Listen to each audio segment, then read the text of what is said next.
Good evening, whakalawhalai tu hanei atu tola tau wala tala tu tupu. Koe hoi ni a whine whakahoko e whakawhilianga takulung he motu, ke lata mo e tau whakaholoanga mai he whahi leo leo, ke tau kotaki mo tau le koa ni ko tutupu ke he motu. Hongo whulumahiwa e whakawhilianga kua tuku ki mo e tau iki whakawhili, ka kua whakatoluma ki hongo whulumaua. A koe whalu tangata ko mo e tau kotaki, kua o tuke tau motu kehe, mo e whalu nā kai hohoko ke whakawhilianga. Taha e whakawhilianga ne kua o takehe mta kau leo leo, taha ne o takehe nā kai whai whakahala, taha ne kua tuku kehe he whakawhilianga, kai tōle whakawhilianga kua whai whakahala i.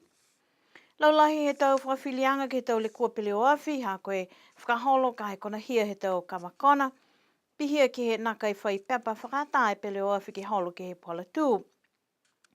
Taha ni e whakahala ko maua ke taha tangata ko keli taha whoki mo te tongi taha e seo lemo furu e tā la. Ko e whakawhilianga tuku lunga he motu ne whakahoko he tau mahina taki taha. Ko tau wha iloanga he pungipungi ni nei ne moa mai he whahi whakafua penisini he motu. Ko tō he whutuai e to tongianga he lolo ela he motu he mga hunai. Ko te tongi he tau ngā hoko mole, ko e penisini to tongi ue tā la whitunga whuluma whae sene he tahe lita ka koe mga honei kua tō hia whuke ue tā la mo e limo fulu e sene he tahe e lita. Koe lolo ti solo, koe tau mga hoko mole ue tā la whitunga whuluma ono e sene he tau ka kua tō hia whue mga honei ua whuluma tahe sene ki he ue tā la mo e limo whuluma lima e sene. Koe kese whātotongi, ono e tā la mo e ua whuluma lima e sene tahe kilo, ka koe mga honei, tō hia whua tōnu whuluma ono e sene ke maua e te tongianga, koe lime tā la mo e walunga whuluma hiwa e sene he taha e kilokuleme, koe mena ia koe tau lupo kese hiwa e kilokuleme whamahani, ke whakaonga ke tau lotukaina kua tō hia whu mai, he limo whuluma ono e tā la mo e tolunga whulu e sene, ke he limo whuluma tolu e tā la. Koe tau lupo kese la lahi, kua whakafua ke he ue seo ono whuluma lima e tā la. Ka mata e tau whakatawatokanga nei, he ahutulato nei. Koe whanoanga he tau taki mai he tau mōte hau te Pasifika, pia ke New Zealand mo Australia, ne ka mata i he whahi tau kamali ke he mōte ko Tonga. Sililiwa atu ke he whakausianga, ke he tau whatu talahanga halau tōlu ke he mōte ko New Zealand. Koe laulahi he tau mana koe tau mōtu ke maua e tau tupilang matai, ke aua ne ke tū mau e tau mōtu ke he tuaanga ke he lolo ti solo, ke maua ke malolo hila. Mo e mai ke maua e tau whakaholoanga mea mo e tamuka ke maua e malolo hila. Ko e whahitapu nei ko whakatoka ke lata mo e whanoanga ni kua ua tu whoki li lifu pale mea he motu, ko toke tā langi mo hana matakau ngā hua, ke whakakese tau manatu, mo e tau whakaholoanga ha niue.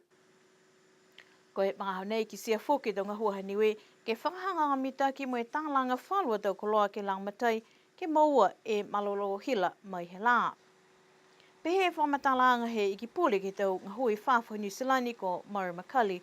Lai maha ke tau tupe tau motu he atu Pasifika.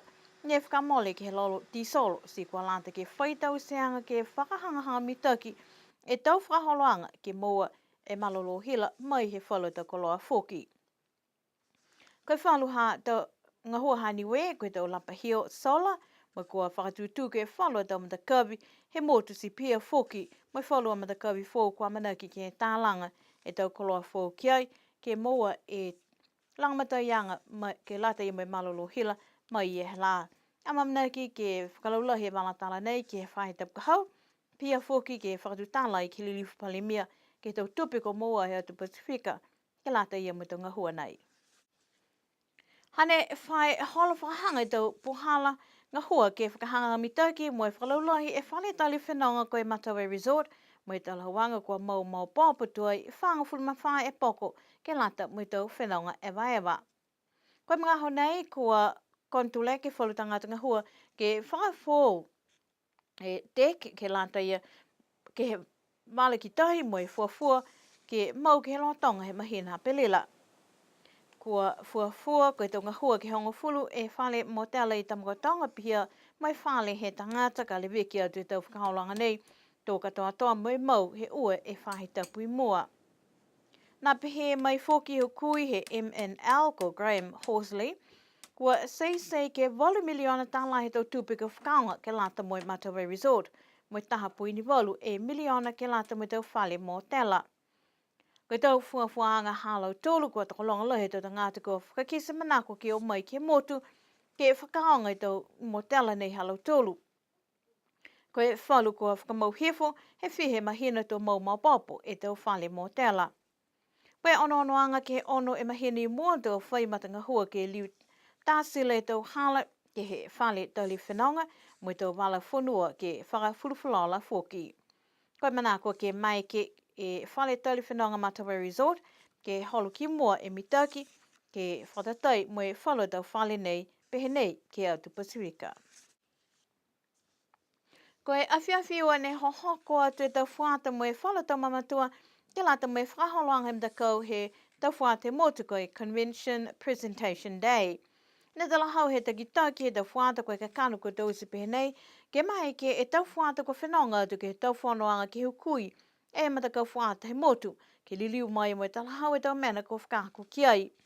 Mai he tau whakatu talaanga he tau whuata ko e wholu he tau whenonga me tau whanoanga ko hohoko atu ki ai ke lata me tau tangata ke whakako ke he whalu tangata e tau ngā tunga e HIV, tau whuata nā kai whai pohala moa tupe po ke ngahua, taha award ko e Duke of Edinburgh, mo e tau le kua tupu whakaofo. Ko e taha whuata ni kua whakakise whoki e taha lakaanga whou ha koe malolo he tau whuata e tu Pasifika. Ke lali ke tuku atu e tamata kupu ke tau mui ngahua ke whakatu tala e tau takitaki he tau koutu ke he forum. Whiawhia alo tolu ne whanonga ko kisia taha puhala nei ke whakalaula he tau mamanga he tau whuata. Haha iai whoki whala da whakakisianga mai he taha kui, mai he whahe fusieka ke he manako ke tau isi taha whakaholoanga me tau whuata. Pia whoki mai taha whanonga mai tau whuata ke whakatutala ke tau sipote mai whalu mena whoki. Amana ki koe whakaholoanga mai tau whuata ke mahina ka hau ke lata moe nupia. Haine whai tau se motu ke lata ia moe tu whunga po ke taonga he tau anga whakamotu ne kua whamahani ke whakahoko langa ua he tau kua amana ki ke kamata he mahina hapelila. Koe tau ne kua la lauwhi whoki whala tau whakaholoanga ke whakakehe aki. Koe taha he tau whakaholoanga ne kua tau se ke lata moe molo tolu ne kua mahifige he tau whahi tā whakasino po ke tā langa koloa whakatātā ne whakaingoa koe Fringe Festival. Talahau e Era Merrifield koe whakaholoanga nei kua tau se ke whakise tau koloa ke tau ātisi. Ne nā kai whamahani lahi ke kisia whatatai ke tau installations ka whakatū weko he lota taone pia mo tau kupu kua tohia po ke written words. Tau se e tau whakaholoanga nei ke he Niuean Yacht Club mo e nā kai whaitupe mai he festivalo ke whakamole ki ai.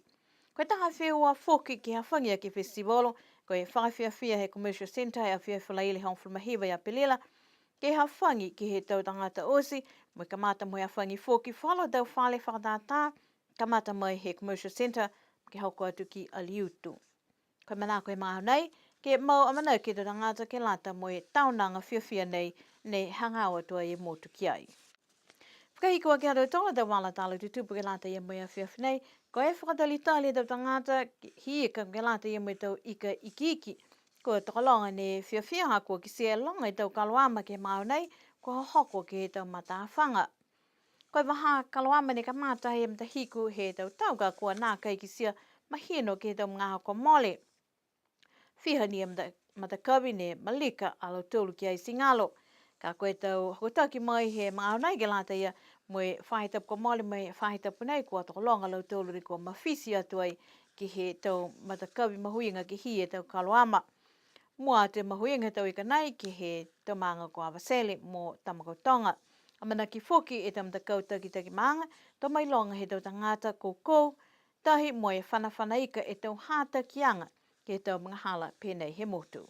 Ana tau tula tau wala tala tutupu, ke lata ia mo e awhiawhinei, ama mnaki ke mnuina mo e mawhala tula tau kioki ke lata ia mo e matulei mo e liutu mai. Nonofo a mo e mawhala ke mnuina.